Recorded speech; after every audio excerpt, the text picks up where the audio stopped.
L'étape de la commission terminée, c'est au tour de la plénière de prendre le relais. 3 projets de loi ont retenu l'attention de 223 députés ce lundi à l'Assemblée nationale. Le premier porte sur l'organisation de la défense et des forces armées de Côte d'Ivoire.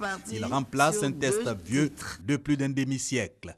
L'outil de défense qui a été perturbé, qui a été désagrégé par un certain nombre d'événements en Côte d'Ivoire, c'est le moment de faire en sorte que les nouvelles unités qui ont été créées et qui fonctionnaient donc en dehors de 1961, tout cela soit mis dans un cadre juridique. Et c'est l'effort que le président de la République fait pour relever le défi de la situation sécuritaire de la Côte d'Ivoire.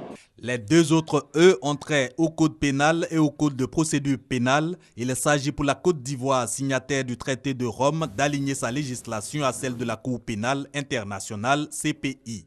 Conséquence, les juridictions nationales pourront statuer sur les peines dont était seule compétente la CPI. La peine de mort abolie fait désormais place à la prison à vie.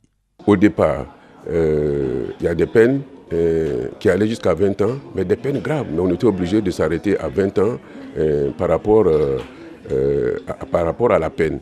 Mais aujourd'hui, on va au-delà. Et ça aussi, ça va faire réfléchir les criminels. Ce sont des lois qui nous ont permis de mettre à jour, de mettre en conformité la loi même, c'est-à-dire le code pénal et le code de procédure pénale en conformité avec la Constitution. Cette plénière pour voter ces 3 projets de loi marque la clôture de la première session extraordinaire de la 2e législature de l'Assemblée nationale, ouverte le 23 février 2015.